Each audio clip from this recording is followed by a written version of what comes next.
তাড়াতাড়ি করো ভাই। এই তো এই তো গোপাল দাদা, এই তো খানিকক্ষণের মধ্যেই সব শস্য ওই বস্তাবন্দি হয়ে যাবে। খুব ভালো কথা। তাহলে কাল সকাল সকালই সব বস্তা গরুর গাড়িতে চাপিয়ে মুর্শিদাবাদে নবাবের কাছে পাঠিয়ে দেওয়া যাবে। আচ্ছা ভাই, চাল ডালগুলো সব ভালো করে ঝাড়া বাছা করে নিয়েছো তো? দেখো যেন কোনো শস্যের সাথে আবার কাঁকড় মাটি না মিশে যায়। তুমি নিশ্চিন্তে থাকতে পারো, সব একেবারে ঝাড়া বাছা। তা কাজ তো প্রায় মিটে এলো দেখছি। আমি তাহলে এখন গিয়ে মহারাজকে খবরটা দিয়ে আসি। হ্যাঁ হ্যাঁ হ্যাঁ, তুমি নিশ্চিন্তে যেতে পারো।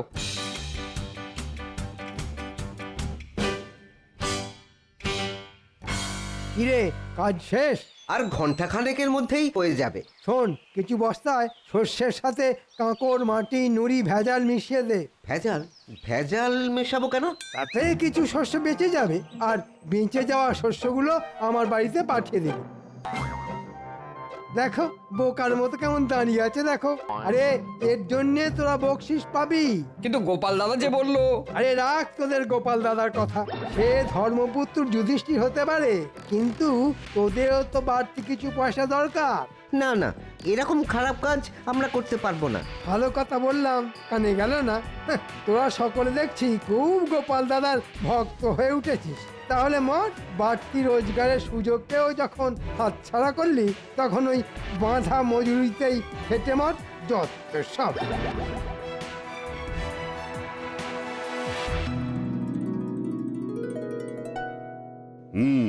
বুঝলে রানী, মাঠ থেকে শস্য কেটে নবাবের কাছে পাঠাতে মন্ত্রী এত গড়িমসি করছিল যে কি বলবো। ভাগ্যিস গোপাল সে দায়িত্ব নিল।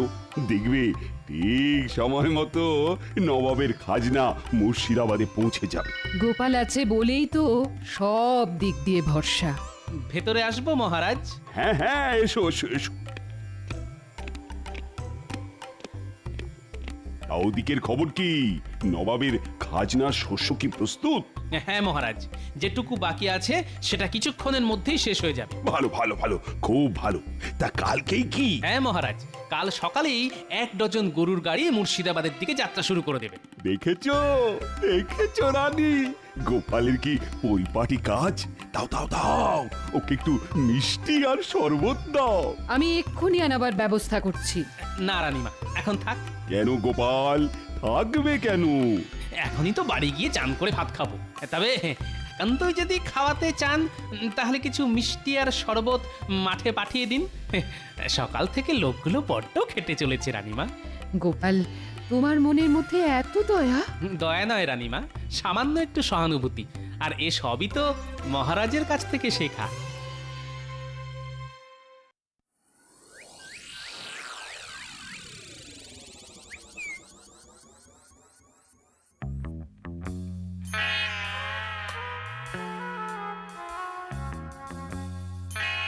ভেবেছিলাম বস্তায় ভেজাল মিশিয়ে দিয়ে কিছু বাড়তি রোজগার করব, কিন্তু ওই পেট মোটাটার জন্যে আমার সে বাড়া ভাতে ছাই পড়ে গেল।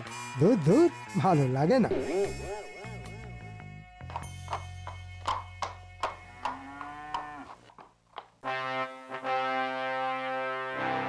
বলো কি উজির, খাজনা এসে গেছে? হ্যাঁ হ্যাঁ হ্যাঁ হুজুর, এই ফাঁকে নিজের ঢাক নিজেই একটু বাজিয়ে নি। আসবেন না কেন হুজুর? আসলে খাম্বাজ রাজ আর কৃষ্ণচন্দ্রকে এমন ভয় দেখিয়েছিলাম না। ভয় দেখিয়েছিলে? দারুণ ভয় দেখিয়েছিলাম। স্পষ্ট ভাষায় জানিয়ে দিয়েছিলাম যে নির্দিষ্ট সময়ের মধ্যে খাজনা না এসে পৌঁছলে মোটা রকমের জরিমানা করা হবে। বাবা বাবা বাবা বাবা, বহুত খুব বহুত খুব বহুত খুব। এই না হলে আমার উজির। হ্যাঁ তা উজির, ওই সব চাল ডালগুলো রেখেছো কোথায়? আমাদের সব থেকে বড় ভাড়ারে, নিজের চোখে যদি একবার দেখতেন দিল, তাহলে একেবারে খুশ হয়ে যেত আপনার। আহা, কত বস্তা কত বস্তা। তাহলে চলো একটু দিল খুশ করে আসা যাক। যাবেন? হ্যাঁ, ভাড়া রেগিয়ে বস্তাগুলো একবার নিজের চোখে দেখে আসা যাক। তাই চলুন জাহাপানা।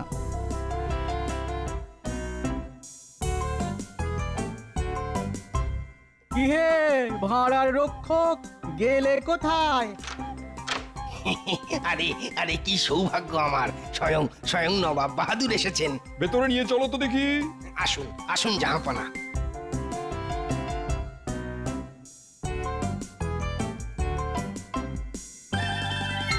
বাবা বাবা বাবা, চমৎকার সাজিয়ে রেখেছো দেখছি। সে তো রেখেছি, কিন্তু কিন্তু একটু গোলমাল ধরা পড়েছে হুজুর। গোলমাল? কিসের গোলমাল? আগে ওই কিছু বস্তার শস্যে ওই কাঁকড় মাটি এই সব ধরা পড়েছে। সে কি, কে করেছে এমন বেয়াদবি? আগে আগে সেটাই তো বুঝতে পারছি না জাহাপনা। আসলে আসলে কৃষ্ণনগর আর খাম্বাজ এই দুই রাজ্য থেকে একসঙ্গে এত বস্তা এসে পড়েছিল যে ওই তাড়াহুড়োর মাথায় শুধু বস্তা গুনতি করেই ভাঁড়ারে তুলে ফেলা হয়েছে। কিন্তু এখন কয়েকটা বস্তা খুলতেই দেখা যাচ্ছে যে কতল করবো? আমার সঙ্গে এমন তঞ্চকতা করছে, যে আমার সঙ্গে এরকম তঞ্চকতা করেছে তার ধর থেকে মুন্ডু আলাদা করে দেবো। সে না হয় করবেন, কিন্তু কিন্তু যে এই কাজটা করেছে তাকে ধরবেন কি করে? এখন তো সব বস্তা মিলেমিশে ওই যাকে বলে মুড়ি মিছড়ি একদর হয়ে গেছে। তবুও ধরবো, মানে ধরতেই হবে। মাথা খেলাও উজির, মাথা খেলাও। সে না হয় খেলাবো, কিন্তু আমি বলি কি, এখানে দাঁড়িয়ে চেঁচামেচি করলে আপনার শরীর খারাপ হতে পারে। তার চেয়ে চলুন প্রাসাদে ফিরে চলুন, ঠান্ডা মাথায় দুজনে মিলে কিছু একটা ভাবা যেতে পারে।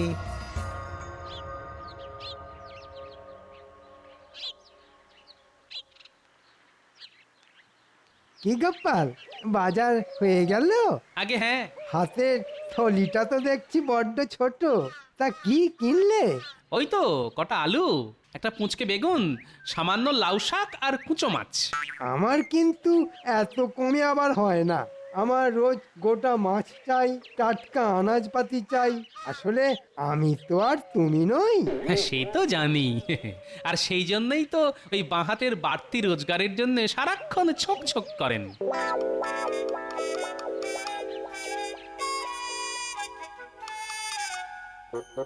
খুব বেড়েছো গোপাল, দাঁড়াও, সুযোগ পেলে এমন অবস্থা করব না যে কেঁদে আর কুল পাবে না।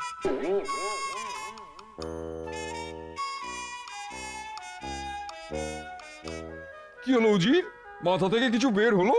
চেষ্টা তো করেই যাচ্ছি হুজুর, কিন্তু কি করে বের হবে? কাবাব আর বিরিয়ানি খেয়ে খেয়ে তো মাথার ঘিলুতে চর্বি জমে গেছে। শোনো, তোমার ভরসাতে না থেকে আমি নিজেই একটা মতলব বের করে ফেলেছি। বের করে ফেলেছেন? বলুন বলুন শুনি, বলুন। না, এখন কিছু বলবো না, তবে কৃষ্ণচন্দ্র আর খাম্বাজ রাজাকে খবর পাঠাও। আমি যা বলবো তাদের সামনেই বলবো। ঠিক আছে।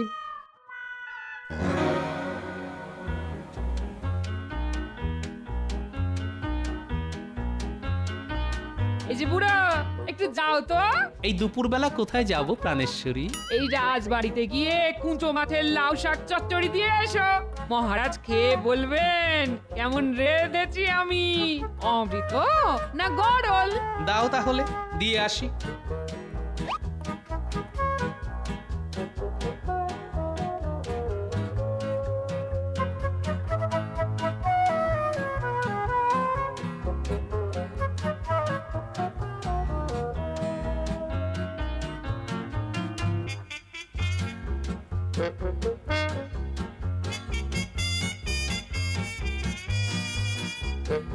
মহারাজ।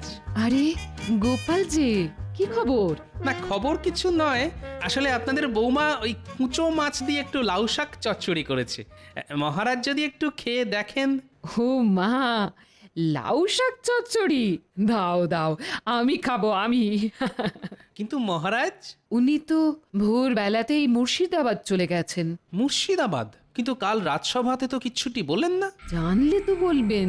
আসলে কাল রাতেই তো খবর পেলেন যে নবাব জরুরি তলব করেছেন। নবাবের জরুরি তলব? ব্যাপারটা কেমন যেন খটোমটো ঠেকছে। ঠিক আছে, বাটিটা রাখুন, খেয়ে বলবেন কেমন রেঁধেছে আমার গিন্নি।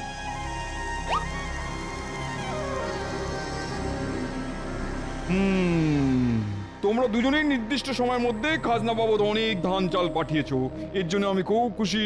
আগে আপনাকে খুশি করাই তো আমার কর্তব্য। কিন্তু তার মধ্যে অনেক বস্তায় ভেজাল আছে। মানে মানে অনেক বস্তাতে ধান চালের সঙ্গে কাঁকড় মাটি আর নুড়ি মেশানো আছে। সে কি? আমি কিন্তু কোনো ভেজাল বস্তা পাঠাইনি হুজুর। আমিও পাঠাইনি। দুজনেই যদি না পাঠাও তাহলে পাঠালো কে? ভূতে?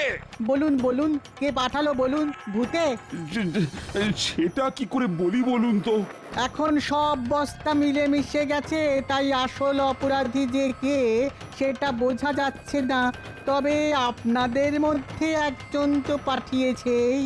তোমরা যদি নিজেদের দোষ স্বীকার করে নাও তাহলে শাস্তি কমে যাবে, আর অস্বীকার করলে কি যে হবে সেটা তোমরা কল্পনাও করতে পারছো না। জানতাম তোমরা নিজের মুখে কেউ দোষ স্বীকার করবে না, তাই আমি এক গুণিনের কাছে গিয়েছিলাম। তিনি আমাকে দুখানা গাছের বীজ দিয়েছেন, আর সেই বীজ এখন আমি তোমাদের দেবো। গাছের বীজ নিয়ে কি করব জাহাপানা? তবে পুঁতবে। গুণিন বলেছেন যার মনের মধ্যে পাপ আছে, মানে যে বস্তায় কাকড় মিশিয়েছে, এ বীজ থেকে কখনোই গাছ বের করতে পারবে না। আর যে নির্দোষ, একমাত্র তার বীজ থেকেই গাছ বের হবে। উজির, আদেশ করুন জাহাপানা। ওদের একটা করে বীজ দিয়ে নিজেদের রাজ্যে পাঠিয়ে দাও। আমি এক্ষুনি দুজনের হাতে দুটো বীজ ধরিয়ে দিয়ে যাবার রাস্তাটা দেখিয়ে দিচ্ছি। আর ওদের বলে দিও ঠিক 1 মাস বাদে টপ শুদ্ধ গাছ এনে আমায় দেখাতে হবে। গাছ দেখাতে পারলে বেঁচে গেল, আর না দেখালে মৃত্যু।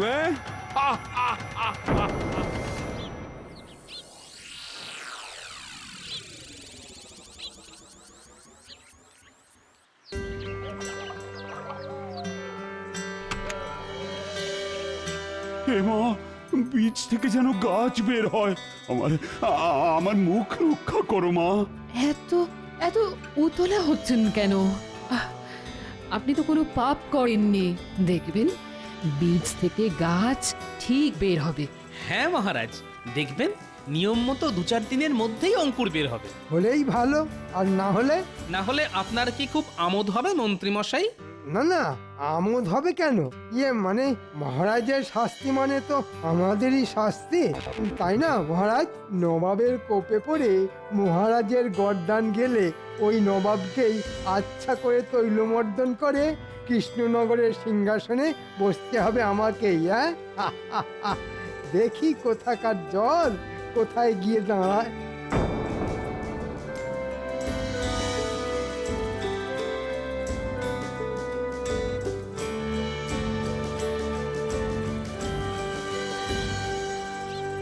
মহারাজ, আমাদের ডেকেছেন? আর ডেকেছেন? আমার তো সর্বনাশ হয়ে গেছে মন্ত্রী। 15 দিন হয়ে গেল। দেখো দেখো, এখনো বীজ থেকে অঙ্কুর বের হয়নি। তাই তো, এটা তো বড় চিন্তার কথা। এই মৌকায় গোপালকে পেঁচে ফেলতে হবে। আচ্ছা গোপাল, এবার তো বস্তা ভরার দায়িত্বে ছিলে তুমি। সত্যি করে বলো তো, তুমি আবার চালে ডালে কাঁকড় মিশিয়ে দাওনি তো? কি বলছেন আপনি? আরে চালে ডালে আমি কেন কাকড় মেশাতে যাব? না মানে মানুষের মন তো, হয়তো লোভে পড়ে এমনটা করে ফেলেছো। এটা করে আমার লাভ? এ তো খুব সোজা অঙ্ক। মানে যতখানি কাঁকড় মেশালে ততখানি চাল ডাল নিয়ে গিয়ে ঘরে তুলে ফেললে। বাজে কথা মহারাজ, বিশ্বাস করুন এমন কাজ আমি করিনি মহারাজ। তাহলে 15 দিন কেটে যাবার পরও বীজ থেকে অঙ্কুর বের হচ্ছে না কেন? কেমন দিলাম গোপাল? সেদিন বাজারে আমার বাহাতের বাড়তি রোজগার করা নিয়ে অনেক কথা শুনিয়েছিলে। এবার ঠেলা সামলাও। কি হলো গোপাল, তুমি তো এত কথা বলো, তা এখন চুপ করে আছো কেন? আমার মনে হয় বীজটা নিষ্ফলা, মানে বন্ধা। এ বীজ থেকে গাছ হবে না মহারাজ। কে আমার বীজ বিশারদ এলেন রে? অমনি ফট করে বলে দিলেন এটা নিষ্ফলা বন্ধা বীজ। বলি, বীজ আবার কখনো বন্ধা হয় নাকি? হয় মন্ত্রী মশাই, বীজকে নুন জলে 2-1 দিন ভিজিয়ে রাখলেই বীজ বন্ধা হয়ে যায়। নবাবের আর খেয়ে দে কাজ নেই, তিনি এত সব করতে যাবে। আর তিনি এসব করতে যাবেনি বা কেন? হয়তো তার অন্য কোনো উদ্দেশ্য আছে। আর একটাও বাজে কথা নয়, আমি বেশ বুঝতে পেরেছি। এইসব কুকাজের মূলে হচ্ছ তুমি। উফ, আমার না মাথার চুল ছিঁড়তে ইচ্ছা করছে। কেন যে তোমার মতো একটা জোচ্চোরের হাতে আমি এই দায়িত্ব দিয়েছিলাম। মহারাজ, আমি এখনো বলছি আমি নির্দোষ। আবার কথা? যাও যাও, এই মুহূর্তে দূর হয়ে যাও আমার চোখের সামনে থেকে। কি হলো, মহারাজের কথা তোমার কানে গেল না? যাও, চলে যাও। আর যাবার আগে শুনে যাও, আমি কিন্তু তোমায় সঙ্গে করে মুর্শিদাবাদে নিয়ে যাব। নবাবকে বলে যথাযথ শাস্তির ব্যবস্থা করব তোমার। যাও যাও। দেখলেন তো মহারাজ, আমার কিঞ্চিত দেরি হচ্ছিল বলে কার হাতে তুলে দিয়েছিলেন এত বড় দায়িত্ব। কি হলো মহারাজ, কিছু বলুন। আচ্ছা মন্ত্রী, গোপালের কথা মতো বীজটা কি সত্যি সত্যি নিষ্ফলা? মানে বিজ্ঞানীও এখনো কৃষ্ণনগরে নেই। সে থাকলে না হয় তাকে দিয়ে পরীক্ষা করিয়ে নেওয়া যেত। এখন এখন যে কি করি? এসব নিয়ে কোনো চিন্তা করবেন না মহারাজ, আরে আমি তো আছি, আপনার মুশকিল আসান। শুনুন, আমি এক বীজ বিশারদকে চিনি। হ্যাঁ, তাই নাকি? হ্যাঁ, সে যেন তেন প্রকারেণ এই বীজ থেকে ঠিক গাছ বের করে দেবে, আর সেই গাছ নিয়ে আপনি ড্যাং ডেঙিয়ে নবাবের কাছে গিয়ে নিজেকে নির্দোষ প্রমাণ করে আসবেন। আহ, তাহলে আর দেরি করছো কেন? যাও যাও যাও, এক্ষুনি তার কাছে যাও। কিন্তু সে তো খালি হাতে কিছু করতে চাইবে না। তো কত দিতে হবে তাকে? ধরুন এই 500 মোহর। ঠিক আছে ঠিক আছে, রাজকোষ থেকে নিয়ে যাও। যথাজ্ঞা মহারাজ। হ্যাঁ, কেমন ফোকটছে 500 মোহর রোজগার হয়ে গেল। একেই বলে কারো সর্বনাশ আর কারো পৌষ মাস। হ্যাঁ,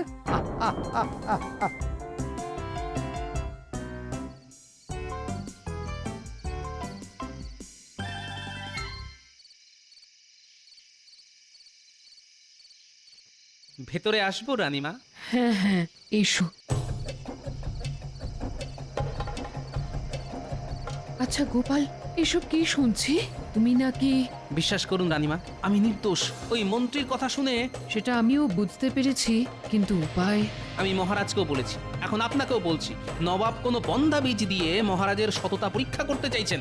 ওদিকে মন্ত্রী তো মহারাজের কাছ থেকে 500 মোহর নিয়ে একটা গাছ নিয়ে এসেছে। সেটা একবার দেখতে পারি? এসো আমার সঙ্গে। কি, এ তো লাউ গাছ। কিন্তু নবাব যেটা দিয়েছিলেন সেটা তো যতদূর মনে হয়েছিল তেঁতুল গাছের বীজ। তাই তো রানীমা, আমি হলফ করে বলতে পারি এ গাছ নিয়ে গেলে মহারাজ কিন্তু ধনে প্রাণে মারা যাবেন। তাহলে কি করব এখন? মহারাজের যাবার দিন যেমন করেই হোক টপ থেকে এই গাছটা উপড়ে ফেলে দেবেন। আমি এখন যাই রানীমা, যে কোনো মুহূর্তে মহারাজ আবার এসে পড়তে পারেন।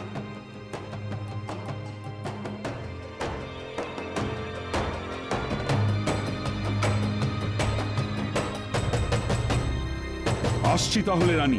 সাবধানে যাবেন। কেন সাবধান কেন? আর তো বিপদের কোনো ভয় নেই। গোপাল আমার সাথে শত্রুতা করলেও মন্ত্রী তো আসল কাজটা করেই দিয়েছে। আমার টবে শুধু বীজ থেকে অঙ্কুরই বের হয়নি, লাউ গাছ যে লাখ লাখ লাখ লাখ করে বেড়ে উঠেছে। নবাব দেখবেন আর নির্দোষ বলে আমায় ছেড়ে দেবেন। কি আমার গাছ!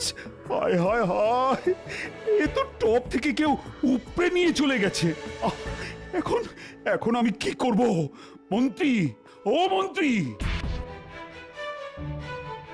দেখো দেখো দেখো, টব আছে, গাছ নেই।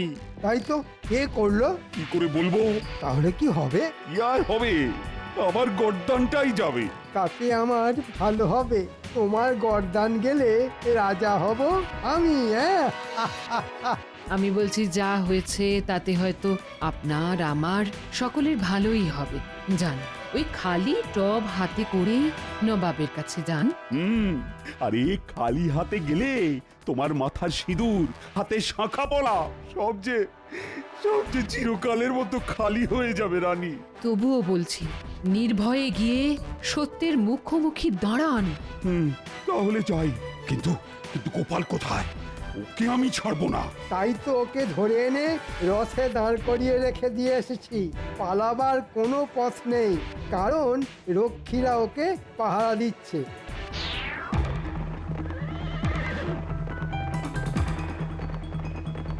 গোপাল, আজই মনে হচ্ছে তোমার শেষ দিন, কারণ আমার ঘাড়ে দোষ এসে পড়লে আমি কিন্তু সব দোষ তোমার ঘাড়ে চাপিয়ে দেব।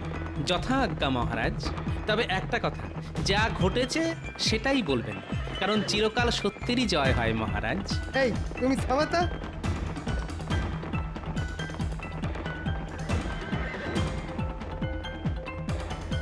বীজ থেকে গাছ হয়েছে। হ্যাঁ মহারাজ, এই এতখানি একটা তেঁতুল গাছ। বহুত খুব নিয়ে এসো নিয়ে এসো। মন্ত্রী, গাছ নিয়ে এসো। এই যে হুজুর। বহুত খুব বহুত খুব। কৃষ্ণচন্দ্র, তোমার গাছের কি খবর? বীজ থেকে গাছ হয়নি হুজুর। তাহলে দেখলেন তো জাহাপনা, আমরা নির্দোষ আর ওই কৃষ্ণচন্দ্রই দোষী। আবস, আর একটা কথা বললে না ধর থেকে মুন্ডু আলাদা করে দেবো। তোমাদের যে বীজ দিয়েছিলাম তার থেকে কোনোদিনও গাছ বের হতে পারে না, কারণ ওগুলো নুন জলে ভিজিয়ে আমি নির্বীজ করে দিয়েছিলাম। কিন্তু আপনি এটা করলেন কেন? এটা ছিল আমার একটা চাল। আমি জানতাম যে দোষী সে নিশ্চয়ই আমার ফাঁদে পা দিয়ে অন্য একটা গাছ এনে আমায় দেখাবে। দেখলেন তো মহারাজ, আমার কথা মিলল কিনা? আমায় আমায় ক্ষমা করে দিন জাহাপানা, কথা দিচ্ছি এমন অপরাধ আর কোনোদিন করব না। কৃষ্ণচন্দ্র, তোমার সততার পুরস্কার হিসেবে তুমি পাবে ৫,০০০ মোহর আর ৩ বছরের জন্য খাজনা মুকুব। আসলে আমিও আমার মন্ত্রীর কথায় আপনার পাতা ফাঁদে পা দিতে যাচ্ছিলাম, কিন্তু গোপালের জন্যে আমি রক্ষা পেলাম। যা, এবারেও আমে দুধে মিশে গেল। গোপাল, ও গোপাল, আমি না বুঝে তোমায় সন্দেহ করেছিলাম। আমায় তুমি ক্ষমা করে দাও গোপাল। আমার কি হবে জাহাপানা? কি হবে? মুন্ডু না নিলেও তুমি আর তোমার মন্ত্রী যাবে কারাগারে। আহ, হ্যাঁ নয় হ্যাঁ।